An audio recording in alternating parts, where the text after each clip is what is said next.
Three sisters were all getting married around the same time, and their mum was a bit nervous about how things would go on the honeymoon. You know, behind closed doors.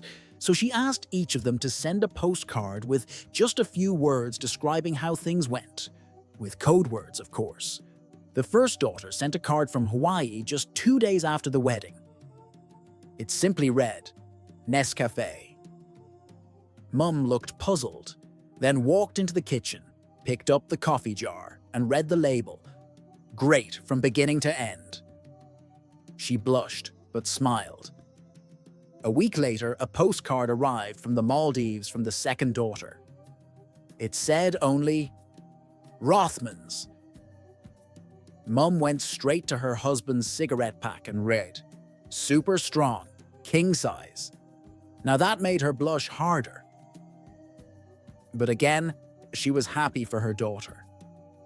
Weeks passed, but nothing came from the third sister who had gone to New Zealand. A whole month later, a card finally arrived. The handwriting was shaky. All it said was, Air New Zealand. Worried, Mum grabbed her travel magazine and found the ad. 10 times a day, 7 days a week, in all directions.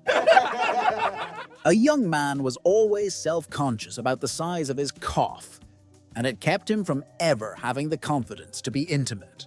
But one day, he met a kind nurse, and they quickly fell in love. One evening, she invited him back to her place. Soft music played in the background as she led him into her room. Nervous, he confessed his insecurity to her. "Don't worry," she said gently. "I'm a nurse. I've seen it all. Nothing surprises me." Blushing, he finally mustered up the courage to drop his trousers. "It's okay," she reassured him. "I've seen plenty smaller than that." "Really?" he asked, his face lighting up with relief.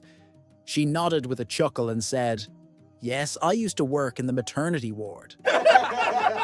A married couple was in a terrible accident where the man's face was severely burned. The doctor told the husband that they couldn't graft any skin from his body because he was too skinny. So, the wife offered to donate some of her own skin. However, the only skin on her body that the doctor felt was suitable would have to come from her buttocks. The husband and wife agreed that they would tell no one about where the skin came from, and they requested that the doctor also honor their secret. After all, this was a delicate matter. After the surgery was completed, everyone was astounded at the man's new face. He looked more handsome than he ever had before. All his friends and relatives just went on and on about his youthful beauty. One day, he was alone with his wife, and he was overcome with emotion at her sacrifice. He said, "Dear, I just want to thank you for everything you did for me. How can I possibly repay you?"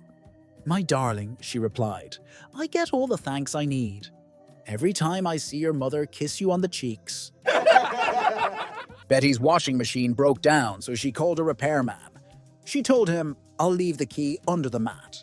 Fix the dishwasher, leave the bill on the counter, and I'll send you a check. Oh, by the way, don't worry about my bulldog Spike, he won't bother you. But whatever you do, do not under any circumstances talk to my parrot. I mean it, don't talk to my parrot." When the repairman arrives at Betty's house the following day, he discovers the biggest, meanest-looking bulldog he has ever seen. But just as Betty had said, the dog just lies there on the carpet, watching him go about his work. The parrot, however, drives him nuts the whole time with his incessant yelling, cursing, and name-calling. Finally, the repairman can't contain himself any longer and yells, "Shut up, you stupid, ugly bird!" To which the parrot replies, "Get him, Spike!" An old man is driving along the road humming to himself. Suddenly, he hears a police siren and a motorcycle cop pulls him over.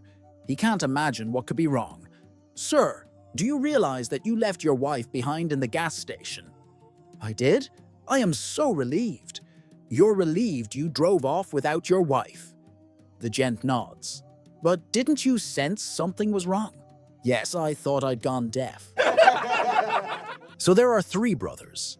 One called Manners, one called Trouble, and one called Shut Up. One day they were playing hide and seek and Shut Up was searching.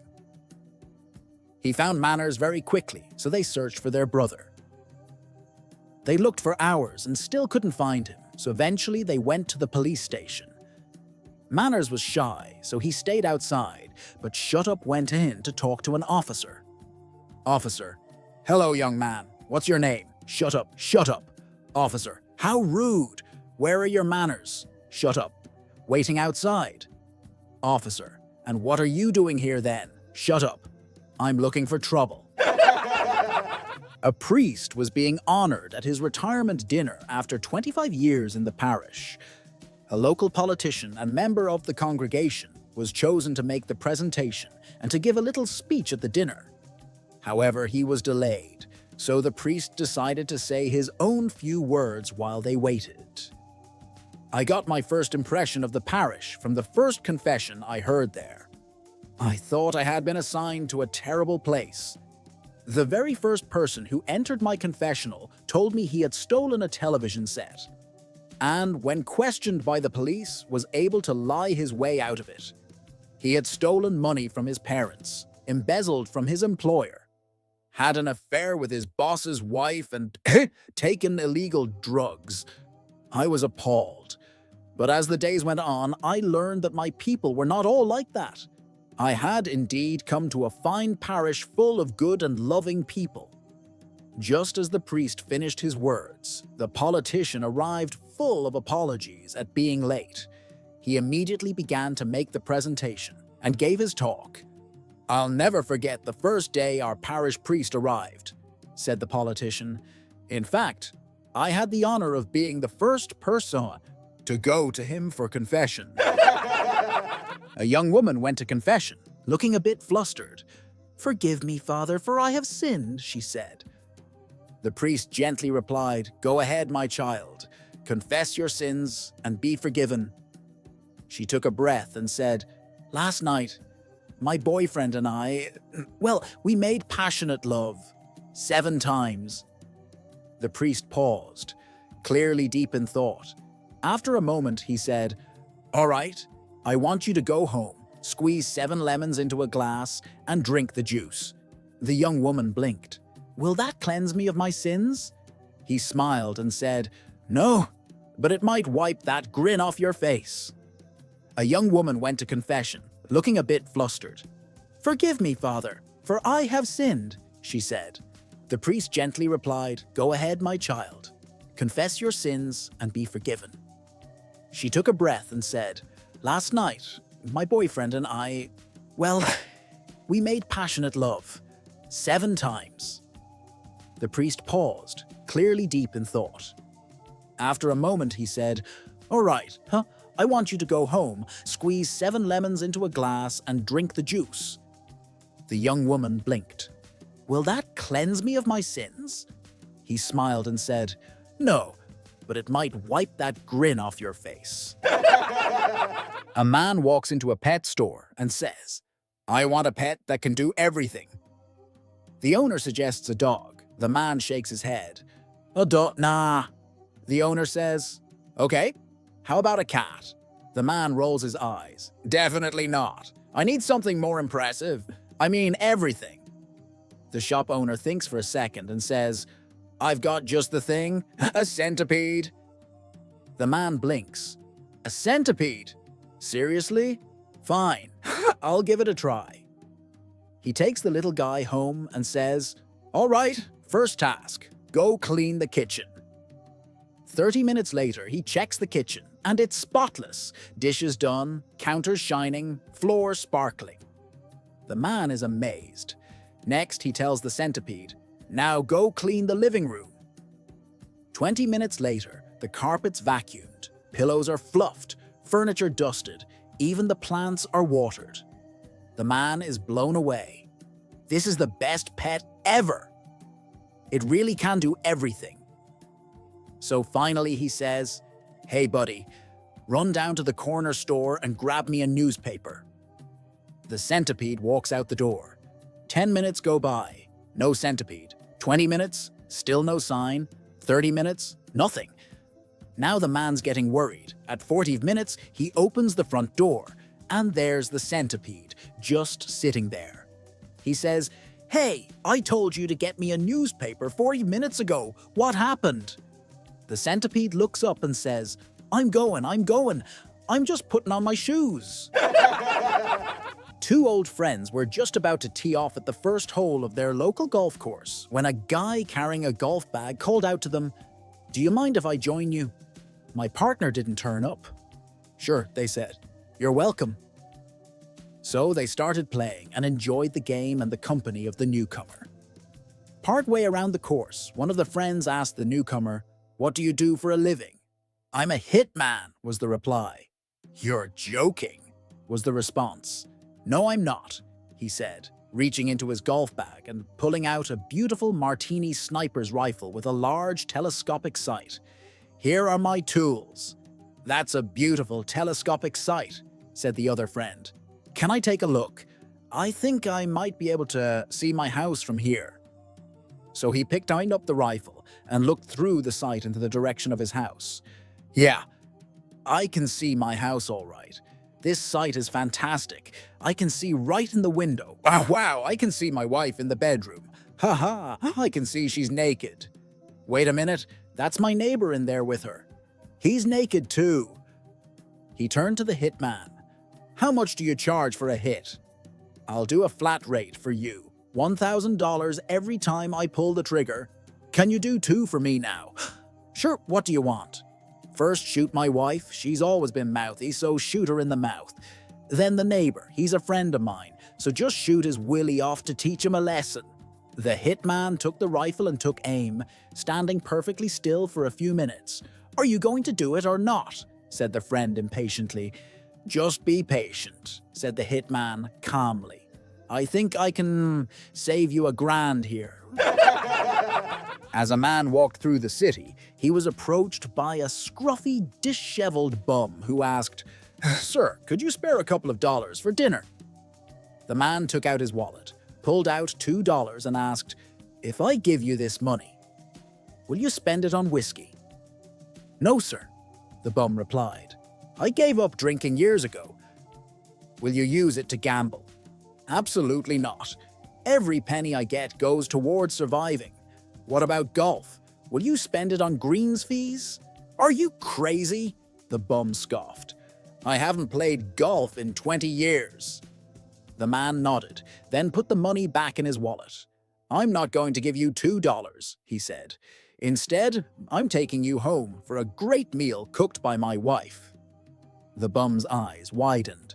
"That's really kind of you, but won't your wife be upset? I mean, I'm filthy and I probably don't smell great." The man grinned. "Nah, it's fine. I just want her to see what a man looks like when he quits drinking, gambling, and golf." A man is approached by a suspicious-looking guy. A man is approached in the street by a suspicious-looking guy. "Want to make a quick buck? Follow me," he says. The man, after some thought, says what the hell and decides to follow him. After a door, a long flight of stairs, and a lengthy hallway, the man about to bail on the whole thing when finally, the hallway opens up into the stands of a large arena. He looks into the arena and sees in the center a small sandpit surrounded by tall spikes with a cage of cows above it. "Do you see those cows? They're all doped up on marijuana, so they'll just fall out of the cage when it's opened. If you manage to survive a minute in the pit without getting squashed by a falling cow, you'll get $1 million. "Can I think about it?" the man says. "Oh, of course, take your time." The man sits for a minute, but after analyzing the distance from the cage to the pit, the state of the cows, the spikes, and the overall risk says, "Sorry, I don't think I'll do it. The stakes are just too high." 4 friends spent months planning the ultimate girls' getaway trip. Shopping sprees, a weekend at the casinos, relaxing massages, and rejuvenating facials. Just 2 days before departure, Susan's husband put his foot down and declared that she wasn't going. Susan's friends were devastated that she couldn't join them, but what could they do? Fast forward to the day of their arrival at the hotel, and to their surprise, they found Susan already at the bar, sipping a fancy cocktail. "Wow! How did you manage to get away?" one friend exclaimed. "And how long have you been here?" Susan grinned. "I've been here since last night. You won't believe how I convinced my husband to let me come." So, picture this. Yesterday evening, I was lounging on the couch when he snuck up behind me and covered my eyes, saying, "Guess who?" I pulled his hands away and found him wearing nothing but his bathrobe. He took my hand and led me to our bedroom, which smelled like roses and had 24 candles lit everywhere. There were rose petals scattered all over the place, and on the bed was a little surprise waiting for me. With a mischievous glint in her eye, she continued, "He told me to get ready for a fun evening, and once I did, he said, 'Now you can have some fun,' so here I am, living my best life." The friends burst into laughter, clinking their glasses. "Looks like we found the ultimate girls' trip after all."